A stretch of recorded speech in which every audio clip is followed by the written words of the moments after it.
현재 유엔에 등록이 된 국가들 중에, 그러니까 공식 국가로 인정받은 유엔 회원국 숫자가 총 193개국입니다. 거의 200여 국가에 달할 정도로 지금 세상에 참 많은 나라들이 있지요. 하지만 국제표준화 기구인 ISO라는 곳에 이름이 등록이 된 국가명 숫자는 총 249개국입니다. 그러니까 지금 세상에 약 5, 60개 정도 국가들이 이름만 올려놓고는 아직 정식 국가로 인정을 받지 못하고 있는 겁니다. 국민은 있는데 국경으로 구분이 된 자국 영토도 없고 독립된 정부를 가진 주권이 없기 때문에 이름만 올려놓고는 아직도 공식적인 국가로 인정을 받지 못하는 겁니다. 또한 유엔 통계국 발표에 따르면 저개발국가, 즉 개발도상국가는 152개국에 달하고 그 중에서도 이웃나라의 원조가 없이는 하루도 살 수 없는 세계 최빈 개도국가도 46개 국가나 된다고 합니다. 그런데 우리 대한민국은 어떻습니까? 유엔 무역개발회의에서 2021년에 공식적으로 대한민국을 선진국으로 분류를 했습니다. 그리고 경제협력개발기구인 OECD에서도 우리나라 대한민국을 선진국 지위로 인정을 해주고 있습니다. 여러분 무슨 생각이 드십니까? 내가 살고 있는, 내가 태어난 이 대한민국 얼마나 자랑스럽습니까? 여러분 내가 대한민국에서 태어났다는 것이 얼마나 감사한지 아시겠습니까? 만약에 여러분이 국가로 인정도 받지 못하는 그런 곳에서 태어났거나 아니면 공산국가나 이슬람 국가 또는 가장 가난한 세계 최빈 국가에서 여러분이 태어나셨다면 여러분 지금 여러분 어떻게 살고 계실 것 같습니까? 지금처럼 잘 먹고 잘 살 수 있을 것 같습니까? 또한 여러분이 기독교 박해 국가에서 태어났다면 여러분이 지금 예수님을 만나셨을 것 같습니까? 이렇게 주일에 자유롭게 교회 와서 예배 드리실 수 있을 것 같습니까? 꿈도 꿀 수 없는 일이죠. 그런 의미에서 내가 대한민국 백성이 되었다는 것은 참으로 복받은 겁니다. 이제 호국 보훈의 달 6월이 시작이 되었는데 이번 한 달 동안 나라를 사랑하는 마음과 내가 이 땅에 태어난 것을 감사하는 복된 한 달 다 보내시기를 주님의 이름으로 축원합니다. 그런데 우리가 이 땅 대한민국에 태어난 것보다 더 감사하고 더욱 기뻐해야 할 일이 있습니다. 그건 바로 우리는 하나님의 백성이 되었다는 사실입니다. 우리 10절을 봉독합니다. 너희가 전에는 백성이 아니더니 이제는 하나님의 백성이요 전에는 긍휼을 얻지 못하였더니 이제는 긍휼을 얻은 자니라. 너희가 전에는 하나님의 긍휼을 얻지 못해서 하나님의 백성도 아니었다. 너희는 사탄 마귀의 백성이었다. 그러나 이제는 하나님의 긍휼을 얻어서 너희도 하나님의 백성이 되었다는 겁니다. 즉 하나님의 긍휼이 없었다면, 우리가 그 하나님의 긍휼을 입지 못했다면 우리는 하나님의 백성이 될 수 없는 겁니다. 그래서 사도 바울은 우리를 어떤 백성이라고 불렀는지 9절 상반절을 봉독합니다. 그러나 너희는 택하신 족속이요. 그렇습니다. 하나님이 우리 한 사람 한 사람을 택해 주셔서 우리에게 긍휼을 주셨기 때문에 우리가 그 놀라운 긍휼을 입어서 하나님의 택하신 족속이자 택하신 백성이 된 것입니다. 그러니까 내가 지금 하나님께 택함을 받고 하나님의 긍휼을 얻어서 하나님의 백성이 되었다? 여러분 이거 얼마나 큰 축복인지 아시겠습니까? 여러분 지금 현재 전 세계 인구가 몇 명 정도 될 것 같습니까? 어제 찾아봤더니 현재 전 세계 인구가 무려 약 82억 3,161만 명에 달한다고 합니다. 그런데 그 중에 지금도 수십억 명의 사람들이 하나님의 긍휼을 얻지 못해서 하나님의 백성이 되지 못하고 있는데 우리는 무려 그 82억 명의 사람들 중에서 하나님의 긍휼을 얻어 오늘날 지금 대한민국 백성으로 살고 있으니 여러분 우리는 억소리 날 만큼 하나님의 큰 축복을 억수로 많이 받은 백성인 줄 믿습니다. 여러분 아시겠습니까? 여러분 우리는 얼마나 큰 복을 받았는지 매일매일 감사하며 살아가야 되는 겁니다. 자, 그렇다면 우리가 하나님께 택함을 받은 축복받은 백성이라면 삶 속에서 어떻게 살아가야 되느냐? 첫째, 하나님의 백성은 왕처럼 품격 있게 살아야 하는 것입니다. 9절 중반절을 봉독합니다. 왕 같은 제사장들이요 거룩한 나라요. 베드로는 우리가 하나님의 택함을 받은 하나님의 백성이다 말함과 동시에 우리는 무엇이라고요? 왕이라는 겁니다. 왕. 우리 옆 사람에게 또 인사합시다. 당신은 왕입니다. 여러분 왕이에요. 왕. 여러분 왕입니다. 거지가 아니에요. 노비가 아닙니다. 여러분 왕이에요. 왕. 사탄 마귀의 백성으로 살아갔는데 하나님의 긍휼을 입지 못했었는데 어느 날 우리를 하나님께서 딱 택해 주셔서 우리에게 긍휼을 주셨기에 우리는 백성에서 왕으로 한순간에 초고속 승진을 한 겁니다. 그래서 나는 하나님 나라의 백성이자 하나님 나라의 왕이라는 자부심을 가지고 살아가야 되는 것입니다. 그런데 왕이라고 해서 교만하게 왕 노릇하면서 목에 딱 힘을 주고는 자기가 하고 싶은 대로 쥐락펴락하라는 그런 말이 아니죠. 왕은 자기 자신을 다스릴 줄 알아야 됩니다. 화가 날 때 화를 좀 참을 줄도 알아야 되고, 욕심이 생길 때 욕심도 좀 절제할 줄 알아야 되고, 먹고 싶어도 식탐을 좀 인내할 줄 알아야 되고, 왕이라면 더더욱 해서는 안 될 일을 구분할 줄 알아야 되고, 왕이라면 시간을 낭비하지 않도록 스스로의 삶을 철저히 절제하고 다스릴 줄 알아야 되는 겁니다. 그래야 백성의 존경받는 품격 있는 왕이 되는 것이죠. 또한 왕은 말에도 권위가 있어야 됩니다. 말의 권위라는 것은 남을 밑으로 딱 깔보고는 나보다 어리다고, 나보다 밑이라고 반말로 함부로 하는 것이 권위가 아니라 신중하게 함부로 말하지 않고 오히려 존댓말로 상대방을 존중해주는 사람의 말이 권위가 있는 것입니다. 그리고 할 필요가 없는 쓸데없는 말을 적게 해야 말 한마디를 하더라도 그 사람의 말에 권위가 생기는 겁니다. 따라서 여러분 우리는 하나님 나라의 왕이잖아요. 그러면 말 한마디를 하더라도 왕처럼 품격 있게 말해야 됩니다. 여봐라 이렇게 말할 것이 아니라 말 한마디를 하더라도 겸손하게 품격 있게 말해야 되는 겁니다. 또한 왕은 섬김을 통해 품격이 드러나야 되는 것입니다. 예수님도 너희 중에 누구든지 크고자 하는 자는 너희를 섬기는 자가 되라고 말씀하신 것처럼 누구든지 왕처럼 되고 싶으면 더 낮아져서 낮은 자리에서 섬겨야 되는 겁니다. 그래야 품격 있는 왕이죠. 그런데 여러분은 어떻습니까? 이미 왕이에요. 이미 왕입니다.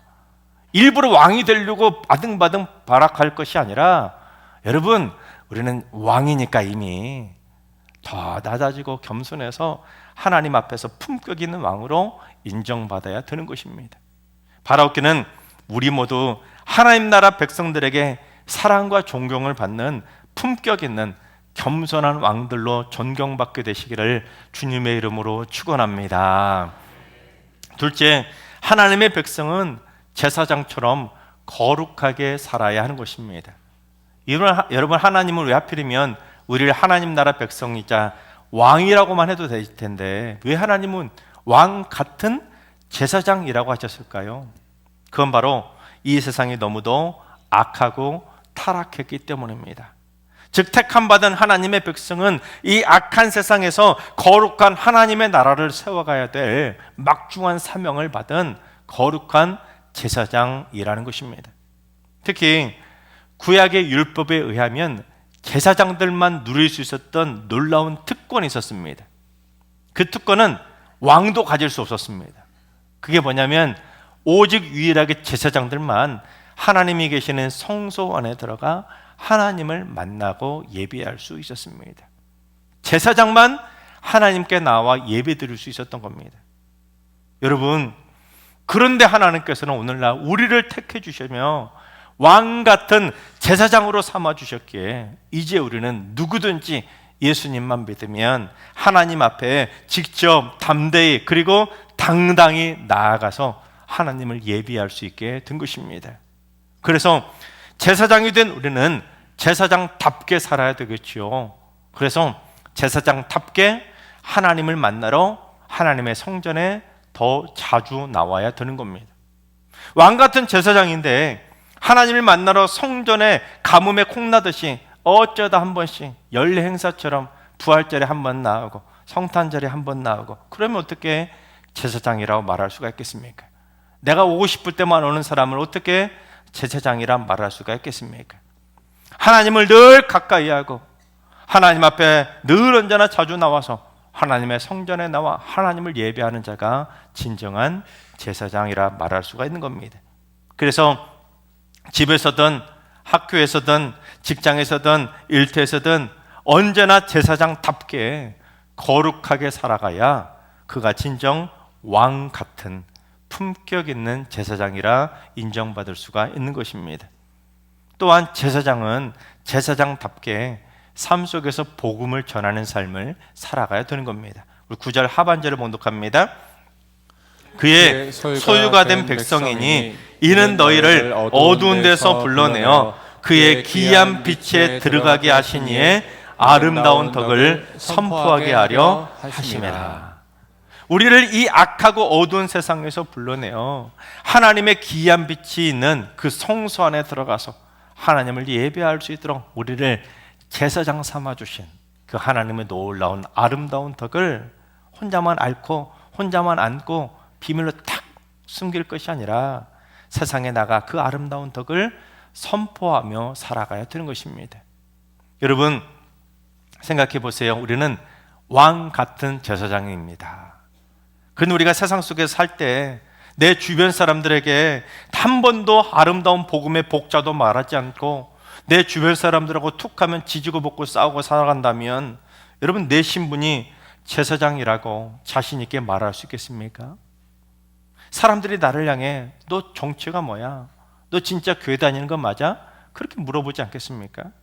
무엇보다 제사장답게 거룩하게 살아가야 하나님 앞에서 진정한 왕 같은 제사장으로 인정받게 되는 겁니다. 여러분 윤동주의 서시 아시지 않습니까? 죽는 날까지 하늘을 우러러 한 점 부끄러움이 없기를 잎새 이는 바람에도 나는 괴로워했다. 별을 노래하는 마음으로 모든 죽어가는 것을 사랑해야지. 그리고 나한테 주어진 길을 걸어가야겠다. 오늘 밤에도 별이 바람에 스치온다. 여러분 우리는 사꾼 같은 제사장이 아니라 왕 같은 제사장이기 때문에 더 영적으로 품격 있게 죽는 그날까지 하늘을 우러러 한 점 부끄러움 없이 거룩하게 살아가야 되는 것입니다.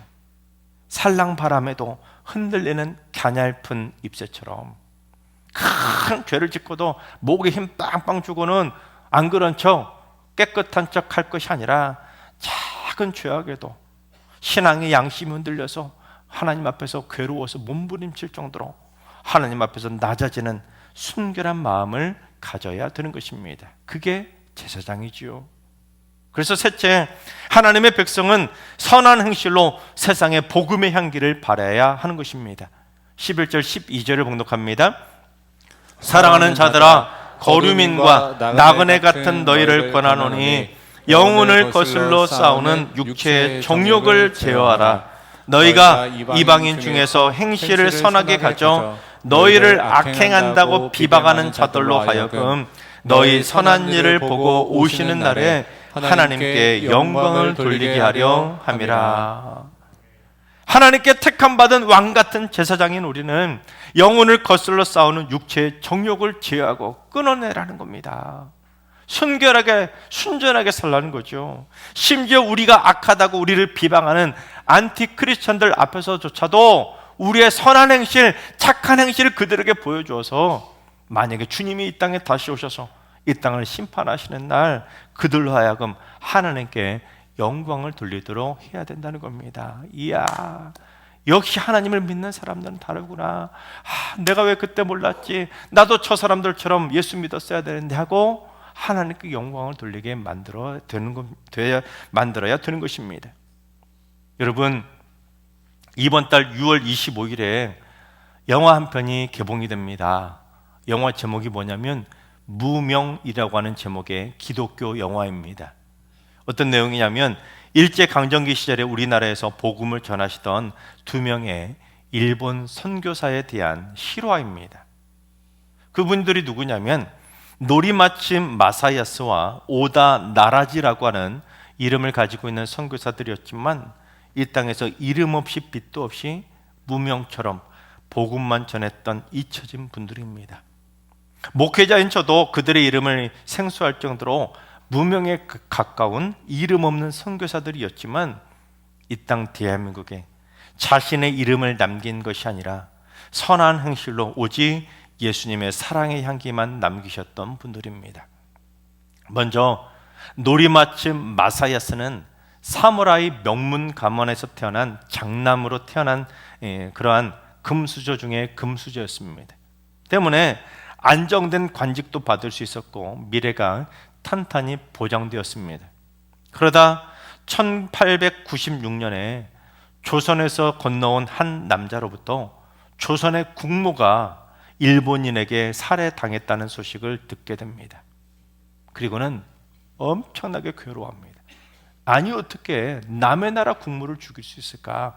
괴로움에 몸부림치다가 복음을 듣게 됩니다.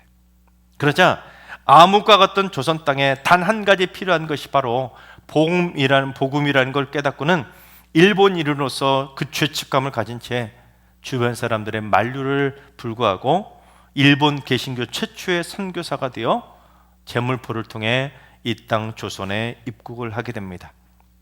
그리고는 조선인처럼 먹고 입고 생활하면서 철저히 조선인이 된 그는 수원 지역을 중심으로 복음을 전하게 되는데 수원 지역 최초의 교회인 동신교회를 설립하게 됩니다. 그러다가 조선 총독부가 3.1운동을 폭력적으로 강제 진압하는 것을 보고는 그걸 비판했다가 갖은 어려움을 겪게 되다가 결국 죽게 됩니다. 근데 사람들이 그를 어떻게 기억하냐면 그는 조선인보다 조선을 더 사랑했던 일본인이라 기억합니다. 아니나 다를까 그는 결국 죽어서도 일본 땅이 아니라 수원 광교산에 묻히게 되는데 광복 이후에 그 수원 일대의 일본인 관련 모든 묘비들은 다 철거되었지만 이 선교사의 것만은 그대로 남아서 당시 조선인들이 이 노리마치 선교사를 얼마나 존경했는지를 알 수 있습니다. 그리고 약 30년 뒤에 또 다른 일본 선교사가 이 땅에 들어오게 되는데 그의 이름은 오다 나라지입니다. 이 오다 나라지는 독실한 불교 집안에서 태어나 아버지의 유언에 따라 절에 들어가서 승려가 되려고 절에서 수도 생활을 시작하게 됩니다. 하지만 이상하게도 불교에 대해 깊이 배우고 불교를 깨우치려고 하면 할수록 이건 아닌데 회의감만 커져서 결국 절을 뛰쳐나오게 됩니다. 그렇게 승복을 입은 채 절에서 뛰쳐나와 거리를 배회하던 도중에 정말로 하나님의 뜻이었겠죠. 노방전도를 하는 전도팀을 만나서 그들에게 복음을 듣고 그들을 따라 교회당에 들어가게 됩니다. 그런데 예배당에 앉아서 말씀을 듣던 도중 하염없이 눈물을 흘리며 회개가 막 터져 나오게 됩니다. 그리고는 이게 도대체 뭐지? 하고는 그때부터 교회에 머물며 기독교 진리를 깨닫게 되었고 신학교에 들어가 나중에 결국 승려가 아닌 목사가 됩니다.